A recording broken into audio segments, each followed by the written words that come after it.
अस्सलामुअलैकुम friends, this is Rizwan Khan और आज की इस वीडियो में हम लोग क्वाड्रेटिक फार्मूला सॉल्यूशंस देखेंगे जावास्क्रिप्ट कोड करके और उसकी लॉजिक बिल्ड करके क्वाड्रेटिक फार्मूला का सॉल्यूशन निकालेंगे।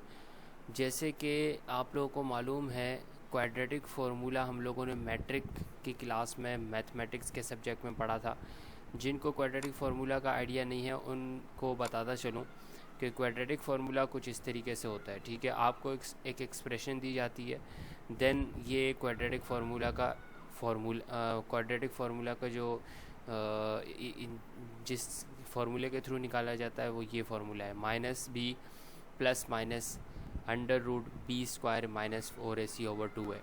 फ़िलहाल मैं इस मैथमेटिक्स के सॉल्यूशन के ऊपर आप लोगों को इसलिए लेकर आया हूँ ताकि आप लोगों को आइडिया हो जाए कि किस तरीके से रूट निकाले जाते हैं। देन हम अभी जावास्क्रिप्ट के थ्रू इसके जो ये रूट्स हैं x1 और x2 यानी रूट 1 और रूट 2 की जो आंसर हैं वो जावास्क्रिप्ट के थ्रू कोड करेंगे ताकि हमारी जो लॉजिक है वो अच्छी हो सके। ठीक है, जावास्क्रिप्ट के थ्रू जैसे हम छोटे छोटे प्रोग्राम बनाएंगे तो इससे हमारी लॉजिक बिल्ड हो जाएगी। तो सबसे पहले मैं स्टार्ट करता हूँ अपने जावास्क्रिप्ट का प्रोग्राम। सबसे पहले मैं क्या करूँगा, मुझे 3 वैल्यूज़ चाहिए होंगी। जैसे कि आपको पता है इसके अंदर a है, इसके अंदर b है एंड इसके अंदर c है। तो इससे क्या पता चलता है कि मुझे 3 वैल्यूज़ चाहिए या 3 वेरिएबल्स मैं लूँगा और यूज़र से इनपुट करूँगा। ठीक है, मैं ख़ुद भी यहाँ स्टोर कर सकता हूँ, लेकिन यूज़र से कैसे हम इनपुट करवाते हैं वो देख लेते हैं।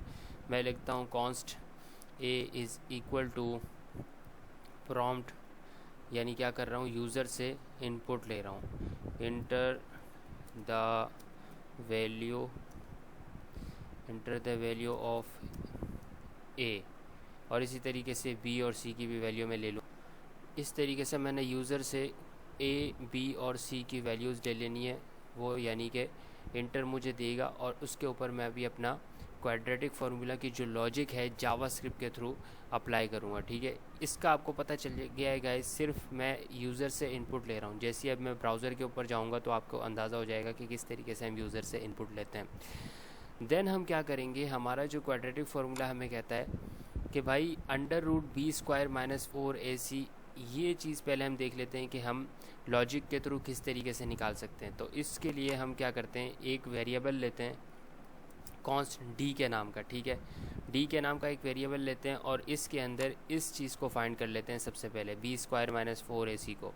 तो बी स्क्वायर का मतलब क्या होता है कि बी इंटू बी यानी बी स्क्वायर। ठीक है, कोई भी नंबर होगा उसको उसी नंबर से मल्टीप्लाई कर दो तो उसका स्क्वायर आ जाएगा। यानी मुझे यूज़र ने मिसाल के तौर पे 2 की वैल्यू दी तो 2 को 2 से मल्टीप्लाई करूँगा तो 2 स्क्वायर आ जाएगा। 3 की वैल्यू दी तो 3 को 3 से मल्टीप्लाई करूँगा तो 3 की वैल्यू आ जाएगी। इसी तरीके से फार्मूला क्या कहता है, फिर माइनस है यानी माइनस अब मैं लूँगा और फिर 4 है फार्मूले के अंदर और उसी 4 को मैं मल्टीप्लाई कर दूँगा a से और फिर मल्टीप्लाई कर दूँगा c से। तो ये फार्मूला कहता है कि भाई बी स्क्वायर माइनस 4ac। तो इसकी लॉजिक मैंने लगाई है इधर कि भाई जो भी आपको यूज़र दे उसको डी नाम के वेरिएबल के अंदर आपने स्टोर करना है और इसको कैलकुलेट करके देना है मुझे, b इंटू बी यानी बी स्क्वायर माइनस 4 इंटू ए इंटू सी, यही तो फार्मूला कह रहा है। ठीक है, तो अब मैं इसको थोड़ा सा और आगे बढ़ाता हूँ। अब मुझे चाहिए इसके ऊपर ये स्क्वायर रूट। ठीक है, तो स्क्वायर रूट लगाने के लिए मैं क्या करूँगा, जस्ट मैं क्या करता हूँ कि फ़िलहाल ये चेक करता हूँ कि अगर ये डिस्क्रिमिनेंट की वैल्यू ग्रेटर देन ज़ीरो हुई, क्योंकि ये ज़ीरो भी हो सकती है। एक केस ऐसा आता है कि ये जो डिस्क्रिमिनेंट है ये अंडर स्क्वायर वाली जो वैल्यू है, इसके अंदर जो वैल्यू है बी स्क्वायर माइनस 4ac, कभी कभी यूज़र ऐसी इनपुट दे देता है कि ये ज़ीरो हो जाती है। वो किस तरह से, मिसाल के तौर पर अगर यूज़र ने b की वैल्यू दे दी 2, ठीक है, यूज़र ने b की वैल्यू दे दी 2 माइनस 4 तो पहले से मौजूद है फार्मूले के अंदर, और a की वैल्यू है 1 और c की वैल्यू है 1।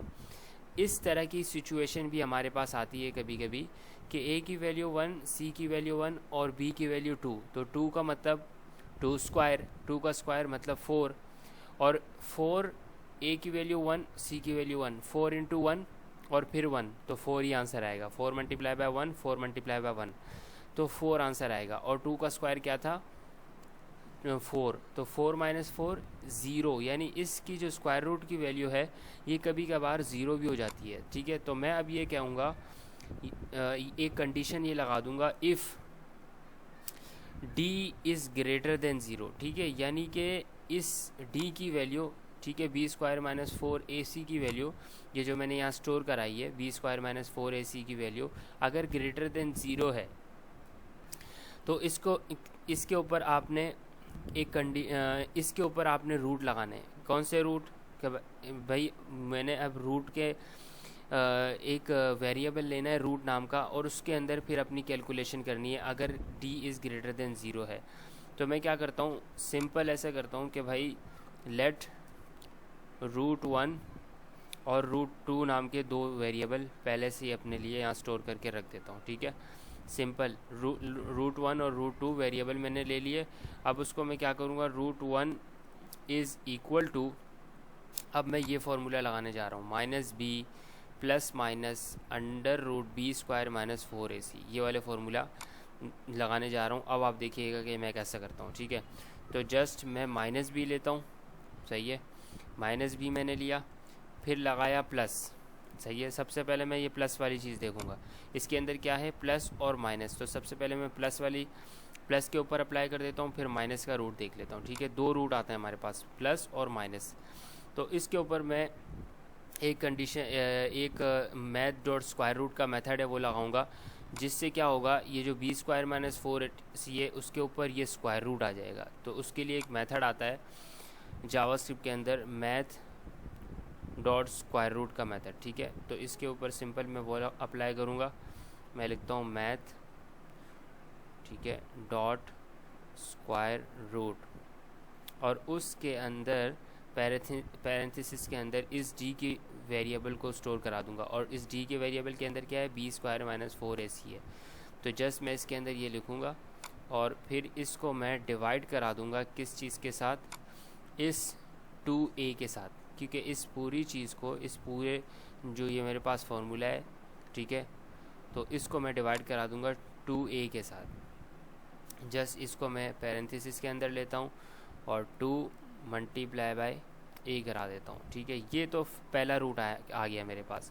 अब दूसरा रूट मेरे पास आएगा √2 के नाम से, जो कि मैंने वेरिएबल लिए मैं √1 और √2। जस्ट मैं इसको √2 का नाम दूंगा, पहले से मैं ले चुका हूँ वेरिएबल के अंदर। अब मैं इसको क्या करूँगा, माइनस बी, सिंपल इसको मैंने कॉपी करना है और नीचे पेस्ट कर देना है, लेकिन एक चीज़ की मुझे एक चीज़ के अंदर चेंज करनी है। वो क्या है, वो ये है कि भाई दूसरा जो रूट होगा ना वो माइनस वाला होगा। क्यों? क्योंकि फार्मूले के अंदर क्या है, minus b plus minus under root b square minus 4ac।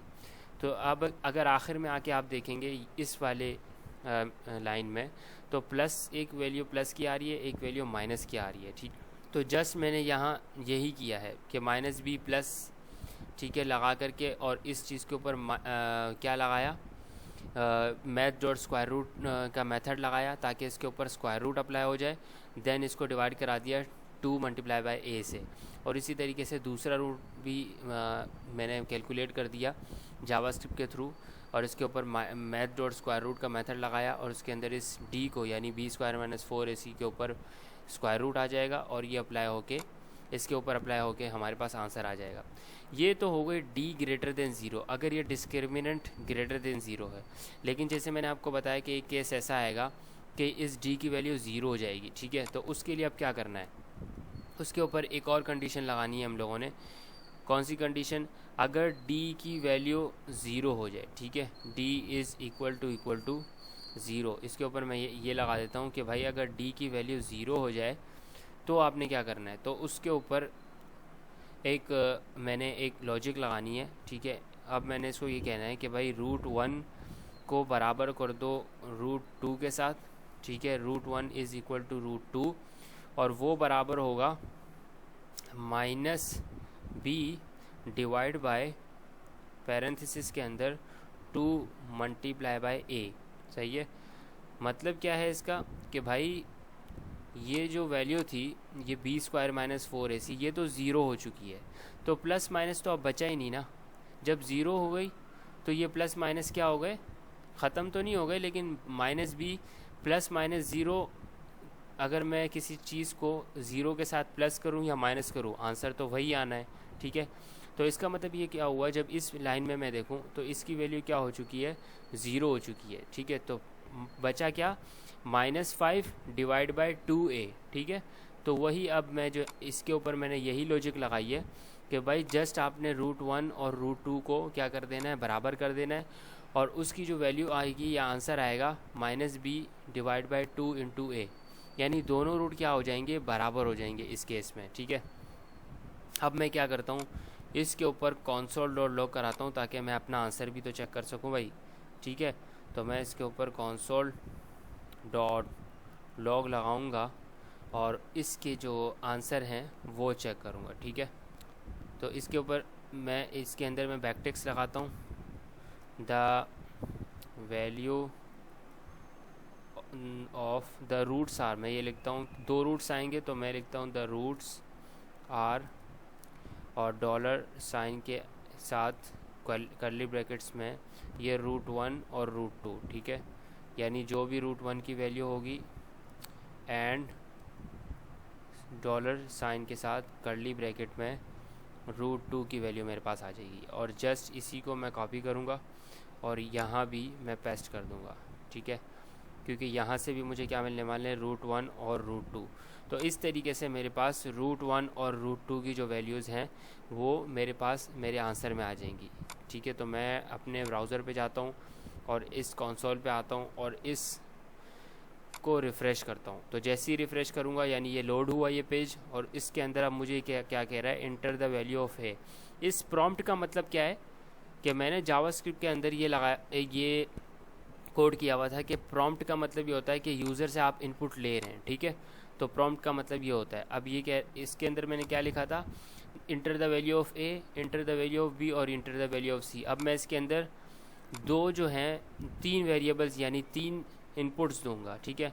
तो सबसे पहली वैल्यू मैं 1 देता हूँ, ठीक है, 1 दी मैंने। दूसरी वैल्यू अब मैं क्या दूंगा, बी की वैल्यू 2 दूंगा चेक करने के लिए, ठीक है।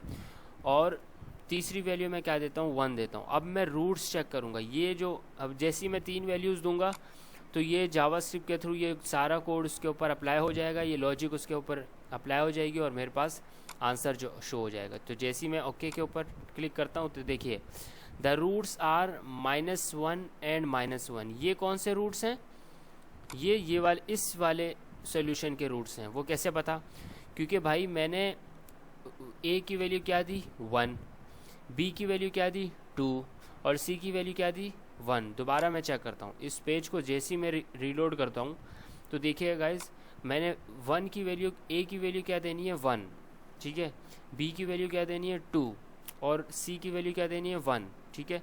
तो मैंने उस केस में आपको क्या बताया था कि अगर मैं ए की वैल्यू दूँ 1 और बी की वैल्यू दूँ 2 और सी की वैल्यू दूँ 3, तो उस केस में ये जो डिस्क्रिमिनेंट है, ये वाला जो डिस्क्रिमिनेंट है वो ज़ीरो हो जाता है। क्यों, क्योंकि 2 का स्क्वायर 2 इंटू 2 4 -4 AC, तो 4 -4 ये डी की वैल्यू हो गई ज़ीरो। तो जैसी ही ज़ीरो होगी तो इसके ऊपर मेरे पास ये रूट आएंगे और दोनों रूट्स क्या होंगे, बराबर होंगे। ये देखें √1 एंड √2, इसीलिए √1 और √2 बराबर आ रहे हैं, -1 एंड -1। ये तो हो गया ये वाला केस। अगर मिसाल के तौर पे ऐसा कोई केस आता है कि ये जो डिस्क्रिमिनेंट है ये ग्रेटर देन 0 है, मिसाल के तौर पे मैं इस पेज को दोबारा रीलोड करता हूँ और यहाँ देता हूँ ए की वैल्यू 3, अब कोई सी भी वैल्यूज़ दे सकता हूँ चेक करने के लिए, और बी की वैल्यू दी 9 और सी की वैल्यू दी मैंने मिसाल के तौर पे यहाँ 3, ठीक है। तो अब जो मेरे पास रूट्स आएंगे ना वो कुछ उस तरीके से आएंगे, 7.8 और 10.1, ठीक है। अब मैं ऐसे कोई रूट्स लेता हूँ जिसकी वैल्यू मेरे पास इंटीजर में आए, ठीक है। तो मैं ऐसे कोई रूट्स चेक करता हूँ, मिसाल के तौर पे इसी फार्मूले के मैं क्या करता हूँ, इसी फार्मूले के जो अंदर जो वैल्यूज़ गिवन है, अब मिसाल के तौर पे बी की वैल्यू है 5, ए की वैल्यू है 1 और सी की वैल्यू है -14। तो यही जो इनपुट्स में मैं ये लेके देखता हूँ, ठीक है। तो ए की वैल्यू क्या थी, 1 थी, बी की वैल्यू थी 5 और सी की वैल्यू थी -14। तो जैसे ही मैं इसके ऊपर एंटर करूँगा तो ये देखिए गाइस, यहाँ आई मेरे पास 0.5 एंड 9.5, इस तरीके से मेरे पास ये रूट्स आ चुके हैं, ठीक है। लास्ट में एक लास्ट मैं क्या करूँगा कि इसके अंदर एक और वेरिएबल्स 3 वेरिएबल्स लूँगा चेक करने के लिए, ताकि मेरे पास integer value show. Okay guys, last जो मैं इनपुट करने वाला हूँ वो इस सॉल्यूशन के जो वैल्यूज़ हैं वो मैं पुट करने वाला हूँ, यानी a की वैल्यू 1, b की वैल्यू -7 और c की वैल्यू 12, और चेक करते हैं कि 4 और 3 हमारे रूट्स यानी हमें मिलते हैं या नहीं। तो वे 1 की वैल्यू थी 1, a की वैल्यू थी 1, b की वैल्यू थी -7, ठीक है, और c की वैल्यू 12। तो आंसर चेक करते हैं। ये देखिए मेरे पास द रूट्स आर 4 एंड 3। पहला रूट क्या आया 4 और दूसरा रूट आया 3। तो इस सॉल्यूशन में भी हम देख लेते हैं कि पहली वैल्यू क्या थी 1, दूसरी वैल्यू यानी b की वैल्यू -7 और c की वैल्यू 12, और इसी तरीके से पहला जो रूट आया 4 और दूसरा रूट क्या आया है 3। तो मुझे भी आंसर में मेरे पास क्या आया है 4 एंड 3। इसके लिए आपने ये लॉजिक अप्लाई करनी है, ठीक है। ये पैरेंथेसिस यहाँ और उसके अंदर -b plus minus math dot square root लगाना है इस डिस्क्रिमिनेंट के ऊपर, और डिवाइड कर देना है 2 इंटू a से, ठीक है। ये मेरे पास जावास्क्रिप्ट की लॉजिक थी क्वाड्रेटिक फार्मूला सॉल्यूशन के लिए। तो गाइस ये आपको उम्मीद करता हूँ समझ आई होगी। इसी तरीके से छोटे छोटे प्रोग्राम्स करके हम लोग अपनी लॉजिक जावास्क्रिप्ट के थ्रू बिल्ड कर सकते हैं, ठीक है। तो इसी तरीके से मैं आपके लिए और भी प्रोग्राम्स लेकर आऊँगा। तो अगर वीडियो आपको पसंद आई हो गाइस तो ज़रूर लाइक कीजिएगा और मेरे चैनल को सब्सक्राइब कीजिएगा, क्योंकि मैं इसी तरीके से आपके लिए जावास्क्रिप्ट की लॉजिक प्रोग्राम्स और वेबसाइट की कोडिंग, इसी तरीके से और बहुत सारी इंटरेस्टिंग चीज़ें वेबसाइट डेवलपमेंट के फील्ड में लेकर आता रहता हूँ। तो thanks for watching this video. अल्लाह हाफ़िज़।